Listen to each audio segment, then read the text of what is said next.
Hello everyone and welcome back to another 5K tennis discussion. It is Sunday, June the 2nd, 2019, and we are here for show number 84. Allons-y!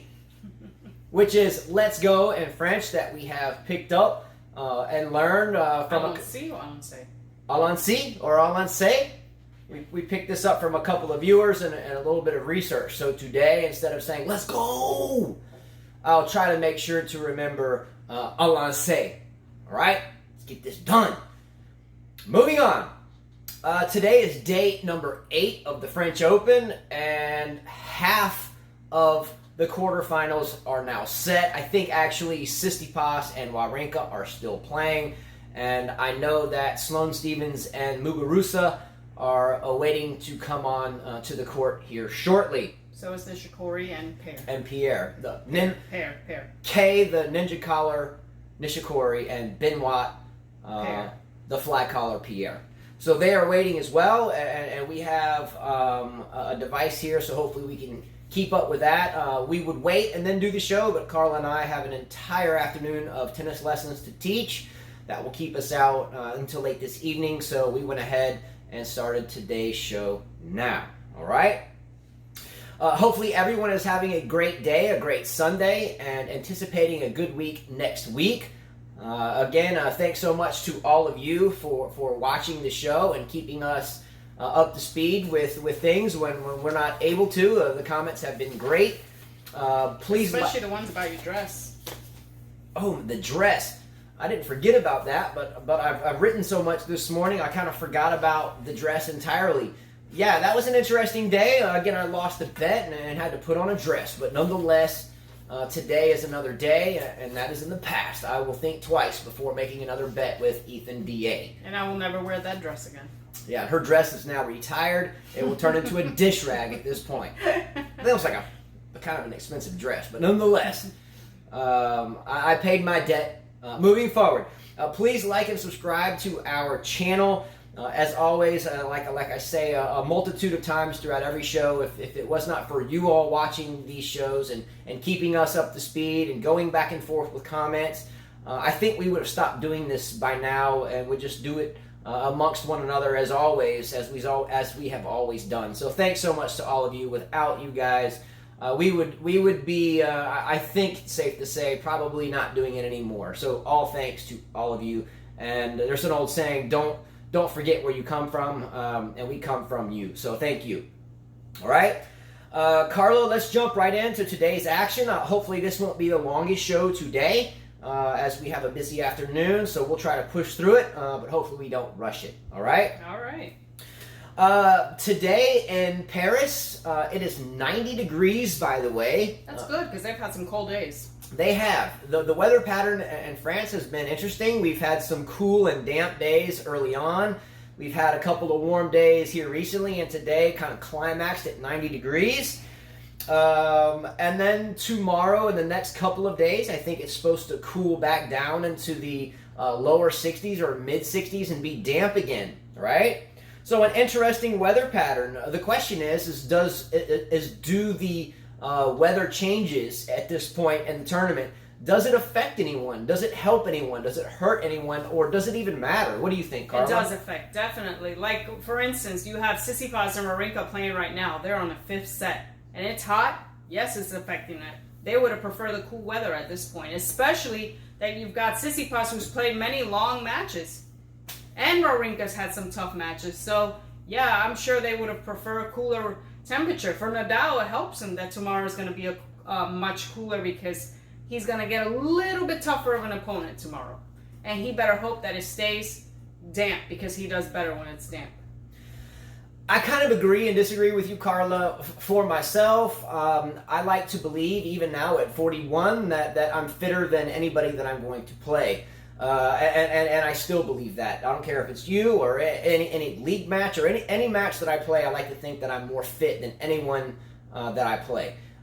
With that said, I like to play when it's in the 90s because my hopes are that I can outbeat the heat and my opponent will succumb to the heat. However, the only thought process that is flawed with that is how will my body react the next day? At least for me, I don't have to worry about playing, a match or two here and there. These guys have to play 7 matches to get to the final and win them all. So I think the heat is an important factor. Yes, it is, especially for those 2 guys playing right now.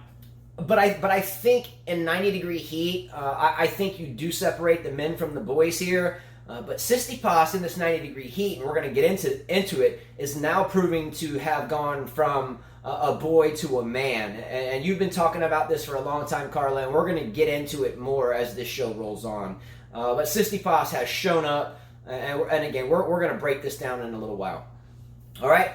Quick question. Would all of you, if not tennis players, just in your head, but would any of you prefer to play tennis in 90-degree weather, or would you rather play in 65-degree weather? And that's Fahrenheit, not Celsius. I'd rather play in hot weather because I can do well in hot weather. I don't mind it one bit. Like today, we're going to have a high of 96, and we're supposed to be out there teaching. I feel bad for the students, but it's what you have to do. Alonce!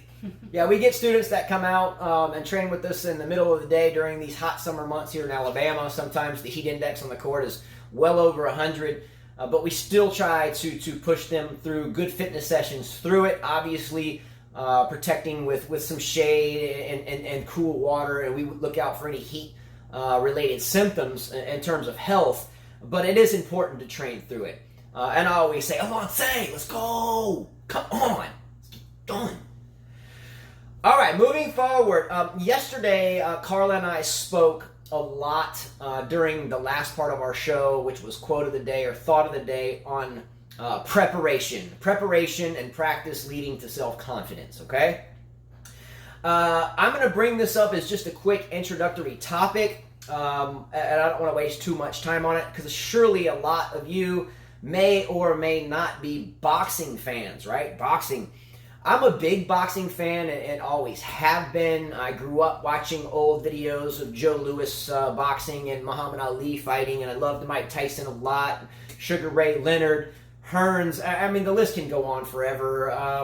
All I'm trying to get at with the boxing thing is that tennis does relate to boxing a bit. Not in the face smashing, unless you get hit in the face with a tennis ball, which we also talked about yesterday, but the footwork in boxing is my focal point. Why I like boxing so much. The discipline, I think, in boxing relates to tennis. Focus, court position, training, footwork especially. But last night or yesterday in boxing, a monumental upset happened in the world of boxing. And again, you may not know about this, and I won't waste a lot of time with it. But yesterday, the heavyweight champion, or one of the heavyweight champions, because we do have Wilder out there as well, but Anthony Joshua from the United Kingdom, Great Britain, was upset respectively by Andy Ruiz Jr., a Mexican fighter who has accumulated a 105-5 record since an amateur. Wow. I think Joshua's record is even more impressive, but the only reason why I mention that record that involves Ruiz's record is because to go through 110 fights, that's a lot of punishing, battering to the head, etc. But I'm just laying the context here about preparation. When I watched this fight, personally, what I saw in Anthony Joshua's look before this fight started is that this guy, Andy Ruiz, is a big guy. Some people laughed at him like he was called Butterbean, who was an overweight boxer back in the day. Yeah. Remember Butterbean, ball-headed boxer? Yes, I remember him. He knocked some people out and, shot to the top of the charts and then ultimately just kind of fell away, health reasons and others. But last night, I had never seen a look in Anthony Joshua such as, this fight's not going to be that big of a deal. This guy's overweight. There's no way he's going to beat me. Which from the get-go, I thought about, oh no, I don't know how prepared Anthony Joshua is here. Fast forward a little bit. As the fight started, I had never seen a boxer more vulnerable, in my opinion. Completely caught off guard, hit the canvas, I think, 4 times throughout the match. And lo and behold, the fight was ended in the 7th round. And Anthony Joshua won the fight. Again, this is a tennis channel, and half of you might be turning it off right now because you're hearing about boxing. So I'm not going to elaborate on this anymore, except for the fact that this is a prime example, in my opinion, of lacking in preparation. And when the tough got going yesterday, then the lack of preparation ultimately led to the better fighter's demise. Congratulations to Andy Ruiz, by the way, and hopefully Anthony Joshua is okay. But if you want to see a classic example of why Carla and I always talk about footwork, preparation, and how it translates into self-confidence, watch this fight here, because the better fighter lost because, in my opinion, of a lack of preparation. Do you disagree with me, Carla? Kind of, because he probably judged the book by its cover. He saw the guy was bigger and said, I got this. You know, like some tennis players. Probably like Serena went in yesterday thinking, oh, wow, there's no way I can lose this match. Don't always judge a book by its cover. You don't know just because of the way someone looks that you might not get beat down. And maybe it wasn't lack of preparation. The guy was probably better, or he was ready, or he was the underdog, had nothing to lose. Had nothing to lose. That's a good take. And again, we're going to keep this quick. I just want to reiterate one thing. I don't think I've said it yet. But Anthony Joshua, by the way, is a very smart young man, very disciplined. A very thoughtful person. If you can ever see someone that is really a good sportsman, it is this gentleman. A lot of people think that boxers, they get their brains beat in all the time, and they're not good athletes, and they're not students of their respective what's the word for it, craft. That they are very respective, and they do respect one another. I think boxing is one of the closest things that we can compare to tennis, outside of physical contact by means of fist to fist. But great fight in a sense. But again, think about preparation, because this, in my opinion, is an example of not being prepared, okay? Anyway, hopefully everybody's well, and congratulations again to Ruiz. Alonce, let's go! Come on! All right, this morning, Carla and I read a very interesting article. This topic has been going on for quite a while, by the way. There's nothing new about this topic, but I think at this point now, I would like to bring it up for discussion. Yes, okay? Definitely. This was a very well-written article, and again, this article has been written 10 times over the past year, so I'm sure after telling you the title, you may know where I'm going, but the article read today was in the New York Times, a very well-written piece, and it was by Ben Rothenberg, who's been a very good journalist for a long time. The quote was, "Match-fixing whistleblower goes from feel-good story to pariah." And if you don't know what a pariah is, it's basically an outcast. So match-fixing whistleblower goes from a feel-good story to a pariah or outcast, okay? This relates to a lucky loser last year, Argentinian player, as I remember, Marco Trungelliti, okay, I remember him. from Argentina. Yes. Nice story. Yes, yeah, he was a lucky loser that left with his family to go back to, I think it was Monte Carlo or Barcelona or wherever it was. Found out that because he lost in qualifying, he had to go home, but then was called back to be a lucky loser. I only mentioned that. It has nothing to do with the story, but just in case you guys forget who Marco Trungelliti is. He defeated Bernard Tomic in the first round last year in the lucky loser match. In the lucky loser match, yes.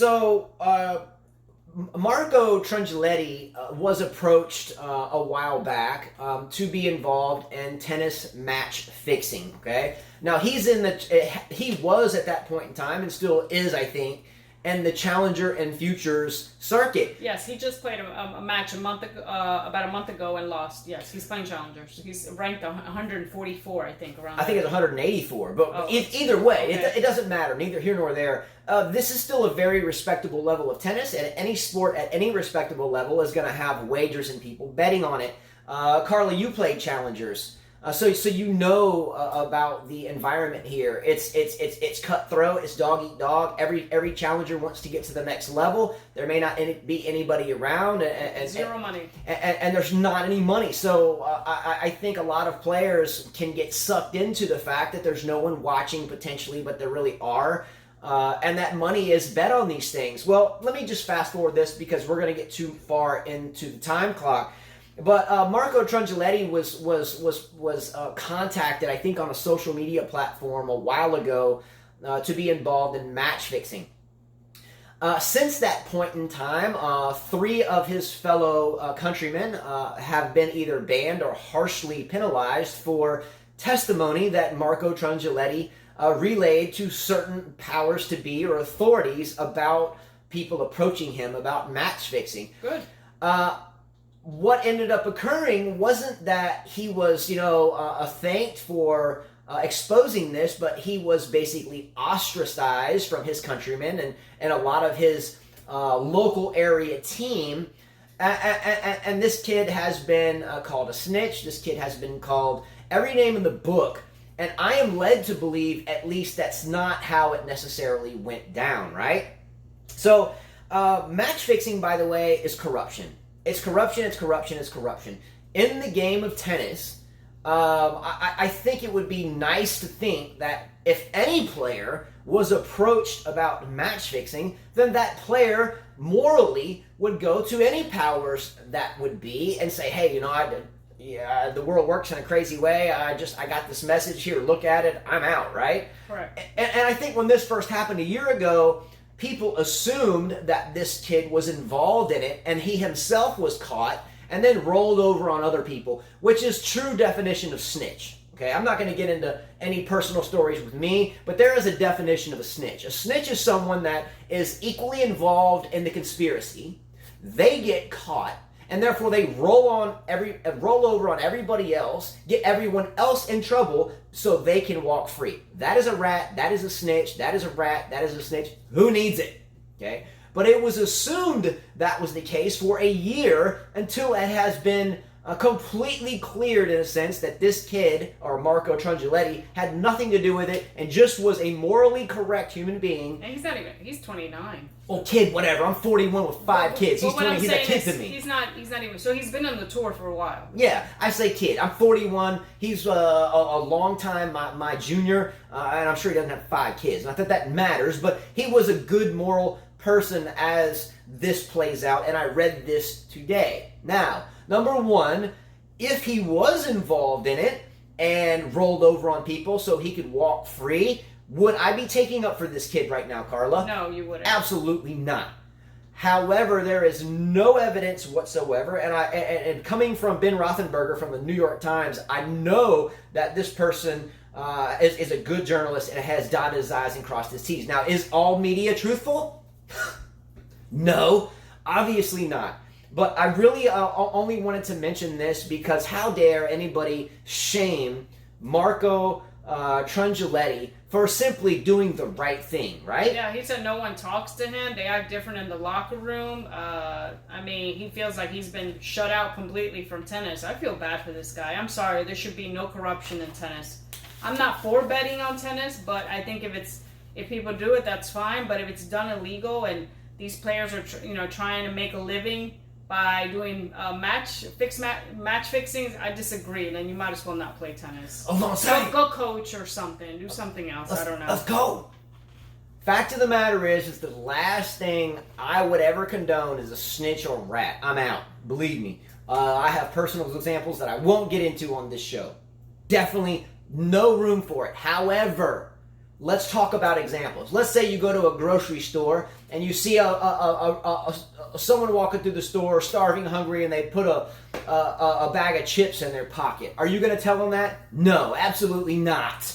Okay, you're going to go on with your day, and you might even buy the bag of chips for the person in the first place, right? Yes. Okay. However, if I'm walking through the same grocery store and someone comes up and smacks some lady in the head with a can of Campbell's soup, knocks her onto the ground, she's bleeding on the floor and runs out with her purse, do you think I'm going to tell someone? Yes. Would you call me a snitch? You call me morally correct, right? Mm-hmm. The kid here simply reported match fixing to someone, and because of 3 of his own countrymen were nailed for it, then he's ostracized.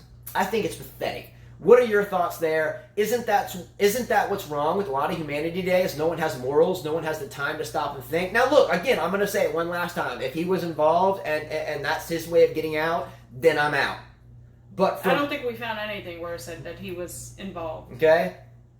It sounds like to me though, everyone that he had in his circle that now has ostracized him had their own hidden agendas, had their own ulterior motives, hence why they're all bent out of shape and don't talk to them anymore in the first place.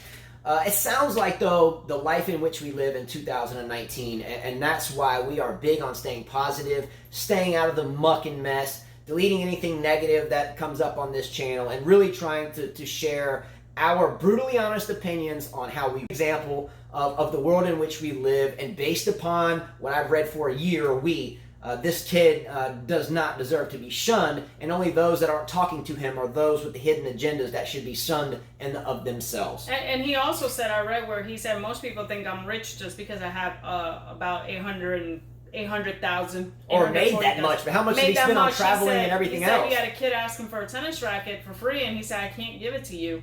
He's like, I barely made anything. It's pretty much even. He's like, just because you see that number doesn't mean that's what I made. Yeah, People forget that you have to pay coaches, you have to pay traveling expenses, etc. Airplane tickets, food, lodging, rackets, bags. If you don't have sponsors, so good for him for not falling into that. And at the challenger level, I can be real. The sponsors are not deep. They're not deep. there. Okay, no, you're not even allowed to wear anything with name brand. You have to cover it up. So what would you all do if you were approached and you were an athlete trying to get to the next level and someone approached you to, hey, be quiet, but I'll offer you this? Would you report it or would you keep your mouth shut? That's a good question. I don't know what I would do. I wouldn't be a snitch, but I think this is just someone being morally obligated to mention it to someone, and then it just got way out of control. I would. Do you think I that would, because it changes the sport of tennis? No, I would. Do you think that he regrets doing it? Probably, absolutely. But I think deep in his heart and his soul, moving forward, I'm sure that he will be applauded for doing so, again, if the story is true. Okay? All right.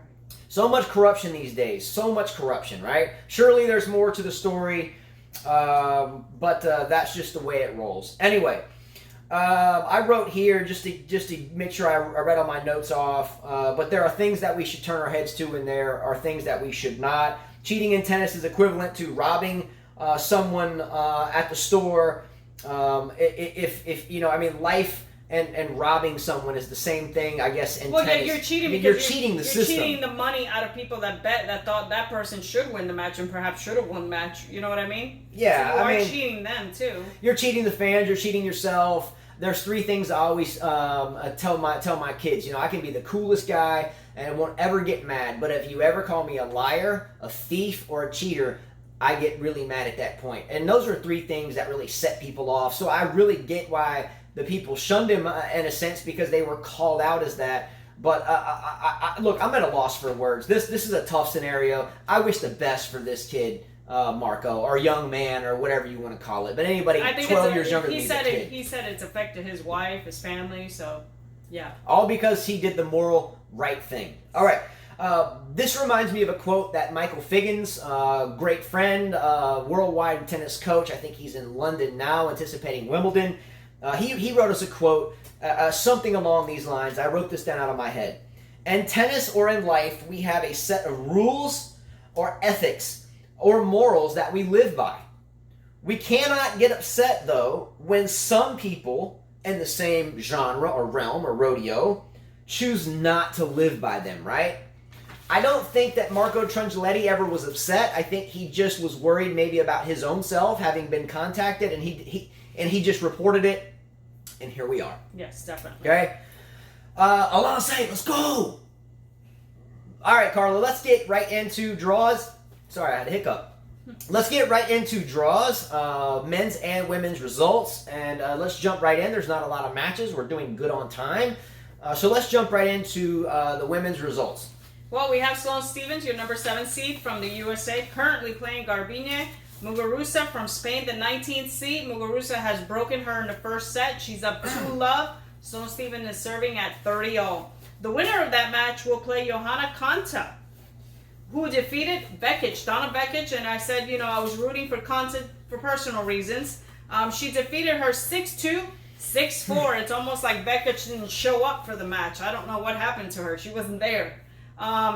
Whoever Konta faces, Muguruza, if she faces Muguruza, she will be, Muguruza 2-2. They have 2-2 head-to-head. Muguruza beat her at the Australian Open just recently. With Stephens, Konta's beaten Stephens 2 times, and in clay. So, pretty even there, whoever she plays. I never expected to see Konta this far. I don't think anyone at this point expected Konta to be this far, unless potentially Casper, aka Dedseville.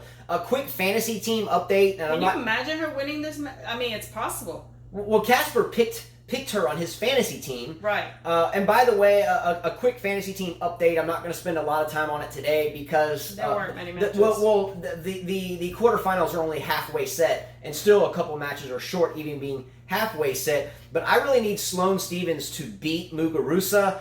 If Muguruza beats Stephens, then I'm still having to really look hard at giving this tennis racket to Casper. Now, there's four or five other people that are still alive, but I think that their finals and finalist picks are kind of a long shot. And everyone basically has Nadal Djokovic with Nadal winning, but he's the only one that has Muguruza with Muguruza winning. So if she wins, then it's going to be kind of a straightforward routine racket and prize giveaway for Casper. So I hope Muguruza goes down. But Sloane Stephens is looking a little sluggish here so far. Okay, next match was Marketa Vondrousova, who defeated Anastasia Sevastova, the 12th seed from Latvia. Pretty routine. 6-2, 6-0. Yikes. My guess is that Sevastova was tired from her previous match with Elise Mertens, who went to 3 sets. It went 11-9 in the third. We talked about this. Yes, she was tired, definitely. And the younger opponent, well, she's 19, and her match before that was pretty routine. So, I mean, all her matches have been pretty routine, honestly. So she had more energy, and good for this 19-year-old. She's in the quarters. Real quickly, back up to and I picked her on my fantasy group, so yes. Yeah, that was a good pick. I Yes. think too that Casper picked her as well. So I think he's going to pretty much stay ahead. Oh, I'm not worried about that. I'm talking about the other fantasy group. What? Oh, on the computer? Yes. I hate to flip through because then I just waste time, and I should have been better prepared. Well, the next match. But no, he does not have Vondrousova. But real quickly, back up to Konta. Whoever Konta plays, I think between Sloane Stephens or Garbine Muguruza, she has a chance. But I think the top half of that section will win. So I think whoever wins between Sloane Stephens and Garbine Muguruza will beat Konta at this point. I think whoever wins... I hope not. I'd like to see Konta at her older age maybe win a slam. You know, there's been one-time Grand Slam champions. I mean, we had... Well, how much older is Konta than Muguruza and Stephens? I didn't write the ages down, but I think they're all kind of close in there. Konta's like 28, Muguruza's like in her mid-20s, and so is Stephens. So you said, I would like to see the older player. I think they're all on the same deal. Yeah, they're all, but Stephens won a Grand Slam. Muguruza's won Grand Slams before. Konta hasn't. Well, I would like her to win too, but I think that the winner between Stephens or Muguruza will beat Konta. That's all I'm saying. We'll see, right?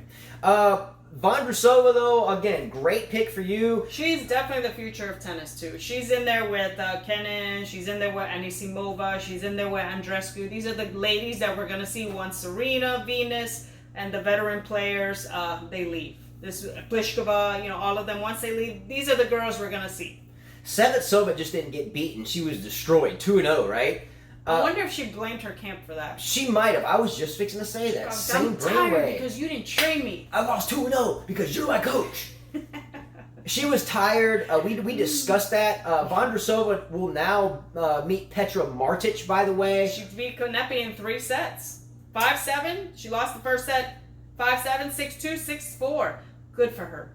I mean, she beat Pliskova and then went to win her next match. Well, Carla, you and I spoke yesterday about Kaia Kanepi being a big, strong girl. By the way, Kanepi did look like she was a little bit more fit in this tournament. She's always been a big, stocky girl, which has always caused me to question herself in long matches. And she didn't just start. She's been around a long time. We discussed yesterday that if Kanepi went deep into a third set with Martic, that Martic would win, and that's exactly what happened. Good job for Martic to win here. I think Martic has played Vondrousova like 4 times, and I think Martic has won all 4. She just won in Istanbul on clay in 2019 in 3 sets, and the Australian Open. She had Vondrousova in her draw and beat her too. Yeah, now let's be real. Martic is older, so if she's played the young Vondrousova 4 times, she's 28 compared to 9. Yeah, she's 10 years older. Wow. So I think that Vondrousova is getting a little bit more experience, kind of like Tsitsipas is now. On the men's side, and I think Martic will win the match, but I think it will be closer or more of a nail-biter than it has been before. Correct. All right? So moving forward, again, this is kind of a toss-up down here on this bottom half of the draw, but I think The one that will ultimately move on to a semifinal or a final will be between Stevens or Muguruza up top. But hey, what do I know? This tournament is extremely hard to predict. We're going to have a new French Open champion. I'm pretty sure. But I hope so, because then I get to keep my tennis racket. By the way, Rahesh, we got the pillows behind us. Okay? Oh, yeah, I got some pillows back here. All right, on to the men. Currently, Stefanos Tsitsipas and Wawrinka are in the battle of for their life. Fifth set, 2-all. 40-all. This is an exciting match. I dropped off my boys at camp today, came back, I think, in the third set, and I was glued to the TV watching this match, watching two one-handers, watching Tsitsipas use his brain out there. I mean, he was shortening up the points. He's getting tired. Shortening up the points, coming into the net. Great volleys, by the way. Has a little temper problem, smashing the racket, threw a bottle, got some warnings. Surprised he didn't get a point off. But Wawrinka, too, he's fighting. He's looking good. This is the battle of, who wants to move on to play. Beautiful one-handed backhands. Yeah, and I know Federer's enjoying this because he had a pretty easy match, and these guys are just grinding it out there. Roger Federer came through in 3 sets, 6-2, 6-3, 6-3 against Mayer. So he's nice and fresh, and I think that he'd rather face Wawrinka since he's got a pretty big record against him, 22-3, than Tsitsipas, where it's 1-1. Yeah, I think Tsitsipas is beating Federer at the Australian. Probably, it's in his head. Probably is in the head a little bit. I think the mighty Federer is human after all, and I think that will be sitting there. So I agree with you. I think that Federer would have more confidence. Not that he's going to be lacking it at all, but I think he would have more confidence. I agree with you playing Wawrinka. But let's jump back up to the Tsitsipas-Wawrinka match that we have watched every ball strike thereof, with the exception of when we started doing this video. This is an absolute prize fight. A beautiful, beautiful, beautiful tennis match. One-handed backhands, clean, wonderful to watch.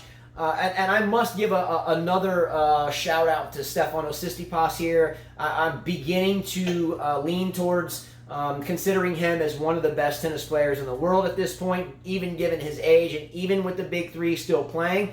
I hit a one-handed backhand. The next time we do a YTEX Strings review, which we're going to do Pro Tour Blue soon, so we'll be doing that soon. But I'll hit on the backhands on that one.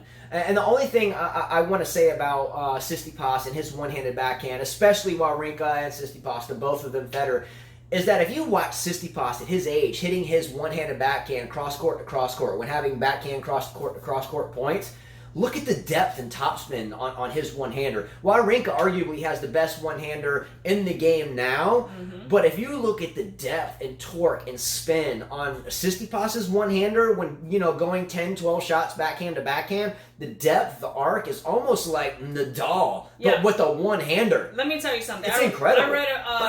I read these social media, these high-profile coaches, or they say they're high-profile coaches, and I see how people just bash the one-handed backhand. This coach had put in that, it's exciting to see a lot of players playing one-handed backhand. And a lot of these coaches were like, are you joking? Two-handed is much better, has more variety. It's not. Are you serious? Look at these guys, the way they're hitting every angle and just as hard and better sometimes.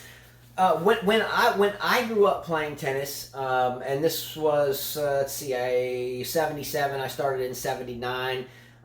Grew up as a student of the game, still am, but studied it daily and was made to do so, and I enjoy doing it. But I don't recall seeing very many two-handed backhands at all, even on the women's side at that point in time. I think Borg had kind of a two-hander. He would kind of release. He would kind of let go. He does, yeah. So it was really rare for me to not see a one-handed backhand. I think it's just it's quicker. I think it's quicker and it's an easier shot to hit the two. Stop being lazy, coaches. And it's more consistent. But I don't think anyone has the patience anymore. Just like we're getting stampeded at tennis matches, watching them, like what happened at the French. Everybody's in a hurry to zoom past you in the fast lane. Everybody's in a hurry to learn something quicker. Is the one-hander more difficult? Absolutely. Yes. Do you have to practice every single day, or you'll have rust that grows on your shot? Absolutely. Is the two-hander easier?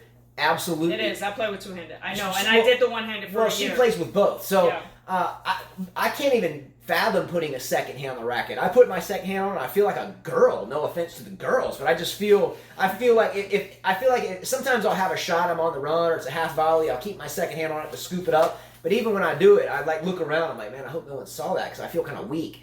So I'm not knocking on the Djokovic's and the Nadals and all these other people that have two-handed backhands, but I just particularly don't care for it on a male player. I don't. But if anyone says it's not effective, I would call out the coach or the person saying that and scratch my head and say, well, how much are you willing to practice? How much are you willing to prepare? Because I totally disagree. Yeah, our daughter has to hit it a lot. We have 5 kids. All of them play with one hand. And she will have to hit it for many years to perfect it, but it'll be beautiful once it's there. All of our 5 children from ages 3 to 17 all hit with the one-handed backhand. Is it something that's a daily work in progress? Absolutely. But do they all do it, even the 3-year-old? Absolutely. Okay. All right. Nishikori Pierre has not started yet, by the way. So it's a battle of the collars. We're getting deep in time already, but it's a battle of the collars. But let's just ask this question to all of you. Does whoever win between Kei Nishikori and Benoit Pierre, does either one have a chance against Nadal? No. And this will probably be 5 sets. And Nadal won his match at the same score as Federer, 6-2, 6-3, 6-3 against Londero. These guys are fresh. They're just sitting, relaxing, waiting for their next opponent, and their next opponent on both sides will be tired. Nadal has a very clear path to the final, with the exception of playing Roger Federer or either Tsitsipas or Wawrinka. And he has a 10-4 record on Pierre and 10-2 on Nishikori. Let's roll. Women's. Let's get right into, well, we've already talked about the potential ups and downs of the Sloane Stephens move. Oh, wait a minute. We've already done men's. We've done everything already. Oh, shoot. Let's go. But let's get to a thing that I had many of you send me. I was saying. About Serena Williams. Serena Williams' interview yesterday. Well, I was pretty upset that when I heard this, but, you know, I had to do a little bit of research. Dominic Thiem yesterday was doing his interview, and in the middle of his interview, officials asked him in the press conference if he can make room for Serena Williams, and he got really upset with Serena. He had to switch to a smaller room where he was midway into his interview. But everybody said, can you believe Serena Williams did that? Well, it turns out that Serena Williams told the officials, you could just put me in a smaller room. But because there were so many journalists there waiting to hear from her, they decided, well, let's move Dominic Thiem into a smaller room. But yet many people were bashing her about that. It was all over the place. Serena, how dare she, the queen? How could she push a finalist? She told them, please, you can put me in a smaller room. But that was the decision made. They moved Thiem. Thiem once said, this is what he said, I am not a junior player anymore. I really don't get it. Is this serious? I mean, what the hell? Is this a joke? Really? I have to leave the room because she's coming? I leave also then. I'm not standing around. I can also do what I want. I found out later that also the officials did apologize to him. But again, it wasn't Serena's choice. They did say it could be because maybe she wanted to get through the interview. There were so many journalists that were there for her, and so they put her there.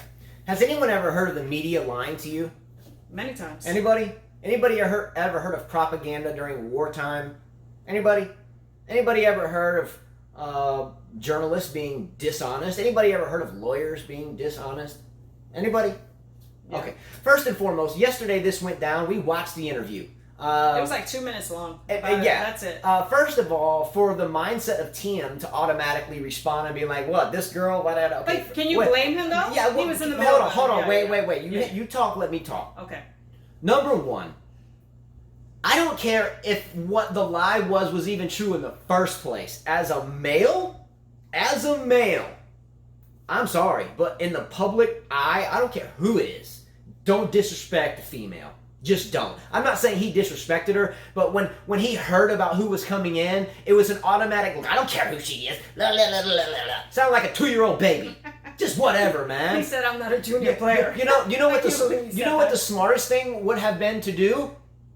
Okay, thank you so much for the interview. If you want to ask me any more questions, I'll step down and let her come in. She's a 23-time Grand Slam winner, and I have won none. So I get why she's getting the royal treatment.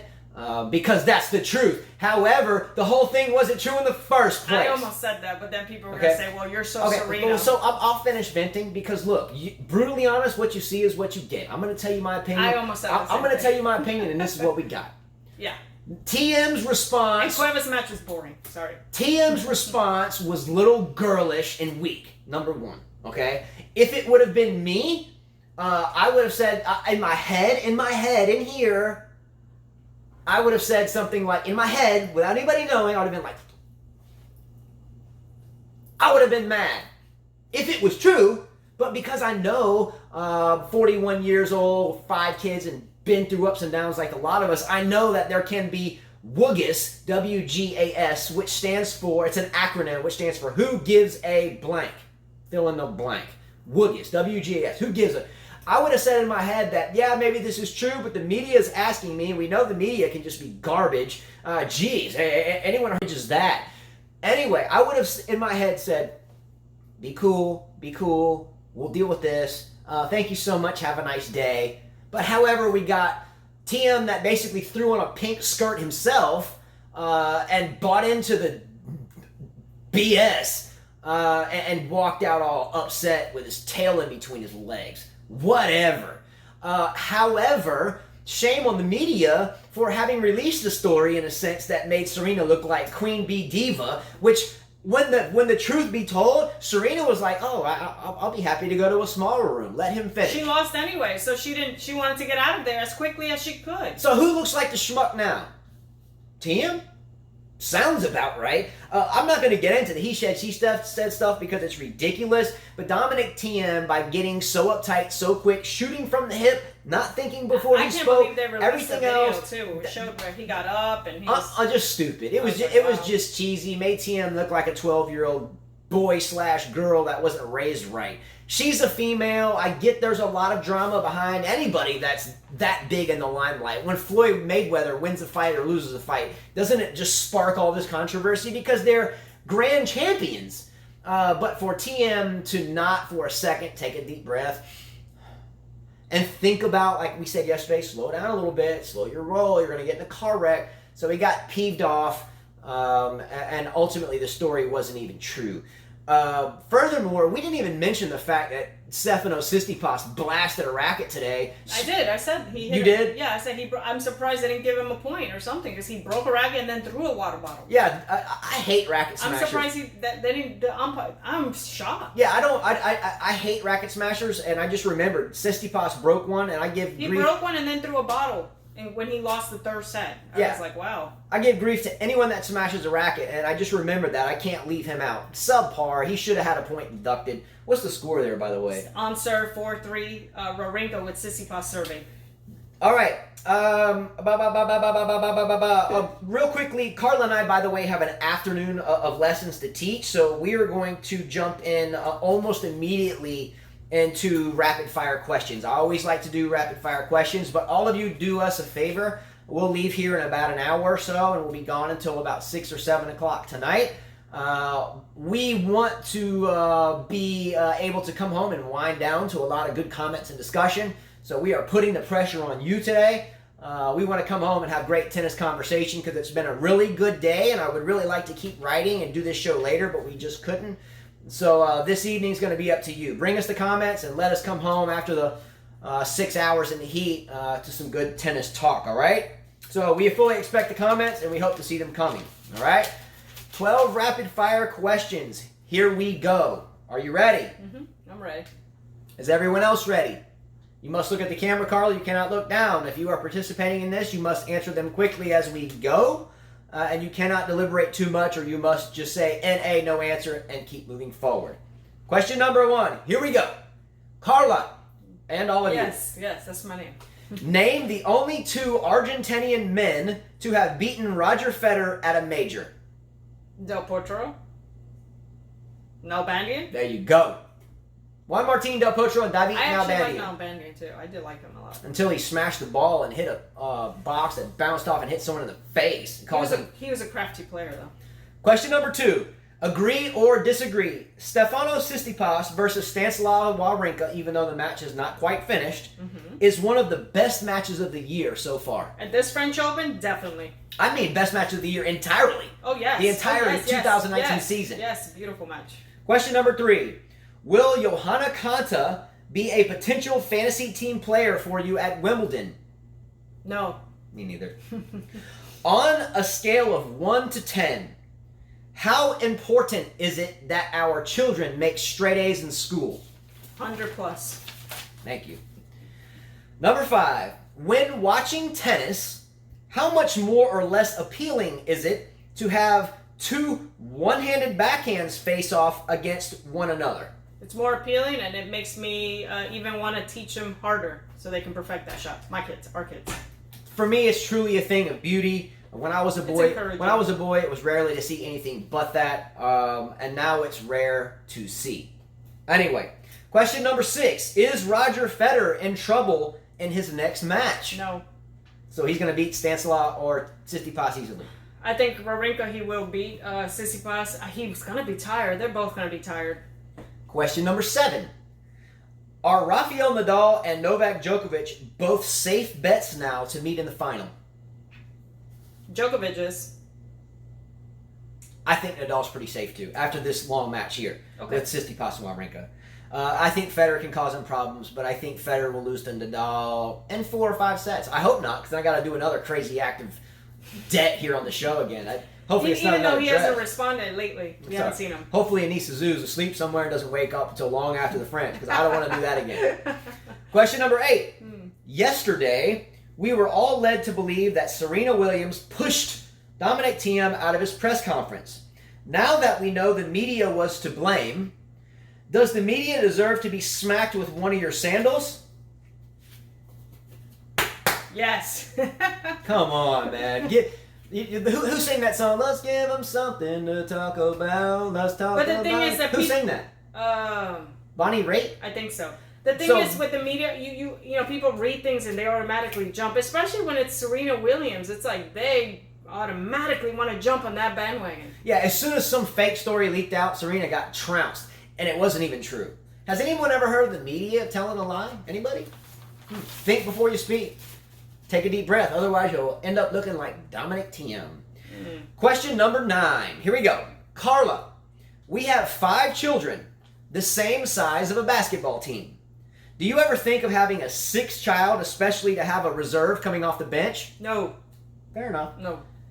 Question number 10. Yeah, I think 5's enough. All right, question number 10. If an alien or extraterrestrial craft landed outside of our door and one of the beings walked up to the door and knocked on the door, what would you say? Welcome. Good. I was going to say, come on in, bro. Let's go. Welcome. Let's watch some tennis. Tell me something that I don't know. I would say subscribe to our channel and tell all Give me superpowers to play like better tennis. Yeah, get Planet whatever to subscribe. Let's go. 3-0, by the way. Let's make the universe a global tennis sport. Sloane Stevens broke back. 3-0. Yeah. Oh, she did. Yeah. Let's go. Casper, you're going down. Let's go, Sloane Stevens. Let's go. I want to say, come on, Casper, you go down if Sloane Stevens wins. Let's go. Let's go. You had to turn orange like your shirt. Shoot, I just got fired up with that one. All right, question number 11. If you could choose, and obviously this is a question that would, contextually, we would be in a dream world with this question. This is a dream world question, all right? Okay. With 5 kids, we just have to dream, right? All right, question number 11. Obviously in a dream world, if you could choose one place in the world to have a vacation home, where would it be? Now, I've never been out of the continental United States ever in my life. She's been all over. I have not, so I'm stuck with places that I've been. You're a little bit more international. I'd want to be in Spain. Yeah, definitely. For me, Idlewild, California, San Francisco, California, or Killington, Vermont. So you want to stay in the United States? Okay. Well, until I go elsewhere, I'm kind of stuck saying I want to be here. Oh, okay. I haven't been anywhere. I've never been to Spain, but I would love to. Question number 12. Will Roger Federer ever win another major? Yes. Where? Wimbledon. This year? I think so. Okay. Bonus question. Here we go. Stefanos Tsitsipas is getting better. Much better. Now 20 years of age. Roger Federer won his first Wimbledon, respectively, against Mark Philippoussis when he was 21. I remember watching that match. The big 3... Djokovic, Nadal, Federer, are aging or aged at this point, and all of them will be heading out before we know it. Will Tsitsipas win more or less than 7 majors? Less. I think based upon, I don't want to jump on the bandwagon yet. Less. But not until I see 1, 2, and then I'll decide from there. Let's think about this. Novak, Rafa, Murray, and Federer have won almost a whopping percentage of the last, say, 15 or 20 majors. I didn't look this up. They're on the way out. Is there any other player that's still younger than Federer when he was making this type of noise that you would put on his level right now? If not, in other words, if Tsitsipas is the cream of the crop at his age, and no one else is even close, and you can't tell me Sasha Zverev No, is, definitely not. you can't tell me Borna Coric is, No. you can't tell me an old Kyrgios now is, you can't tell me Fritz or Donaldson or any of these guys are. So the only one I see maybe is Felix Aguirre, but he still has years. And he's still very, very young. Yes. So I think it's safe to say Tsitsipas that Tsitsipas can win 7+ majors. I hope so for him. Okay? Alonso, let's go!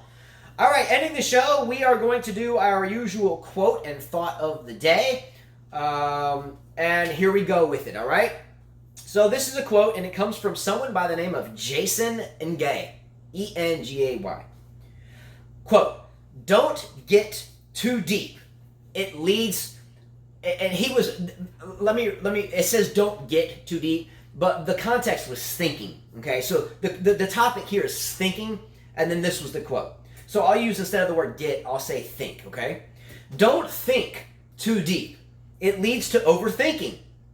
And overthinking leads to problems that don't even exist in the first place. So, in other words, don't get too deep in thought because it leads to overthinking, and overthinking leads to problems that don't exist in the first place. Jason Ngay. I have to admit, and she's probably smiling, I'm trying to pay more attention to the camera as feedback. I listen. But I'm guilty of this.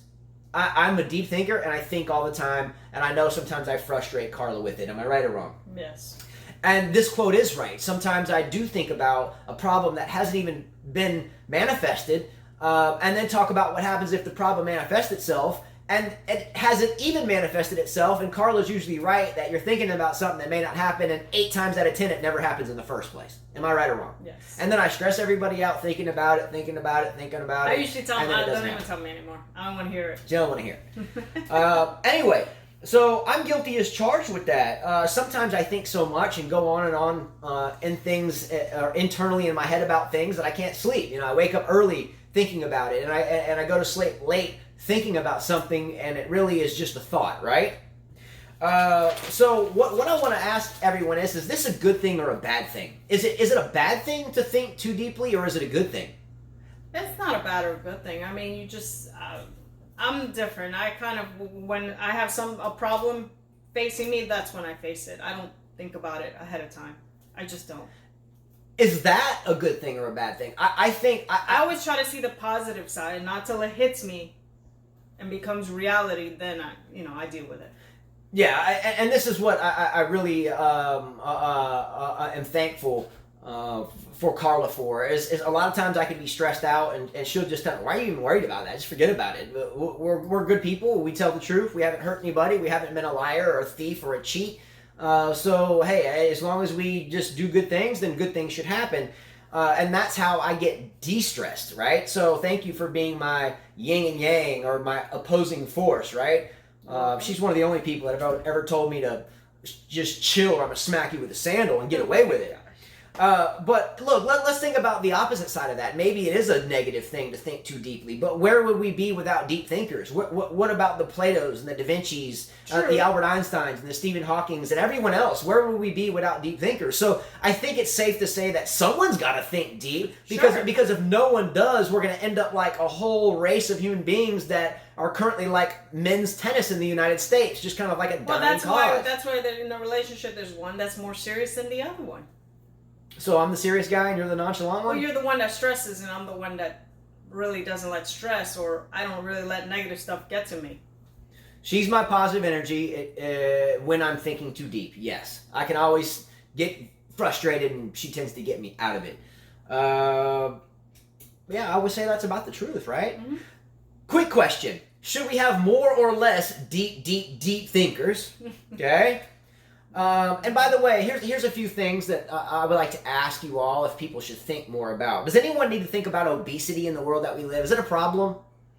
Does anyone want to think of a way to reduce these ridiculous mass shootings that are happening all over the world? Does anyone want to think about preventing stampedes at tennis tournaments or anywhere else where crowds of people congregate? Does anyone want to think about prisons being overcrowded with people that have committed non-violent crimes or victimless crimes? Does anyone want to think about that? Does anyone want to think about species all over the planet of all different families and phylums, or however you want to call that, families from a biological or zoological sense? Does anyone want to talk about species becoming extinct every day? Anybody?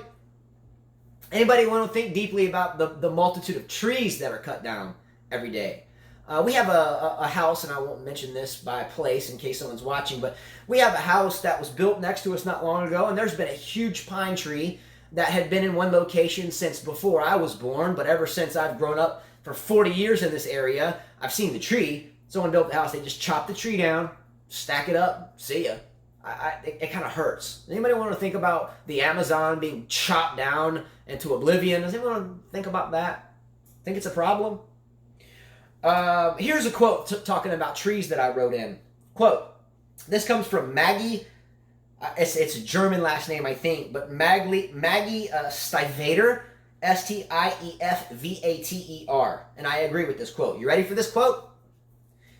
If I were a tree, I would have no reason to love a human. True? True. I don't know. Anybody want to think about that? Still can't believe Thiem pulled that panty movement with his pink panties on. Thiem deserves a pair of pink panties on his face. If the story's true, media, gotta watch out for those guys. All right, that's it, everyone. We are off to do some coaching, so we will download the show. If it downloads and it's not quite finished editing per se, we will do it later.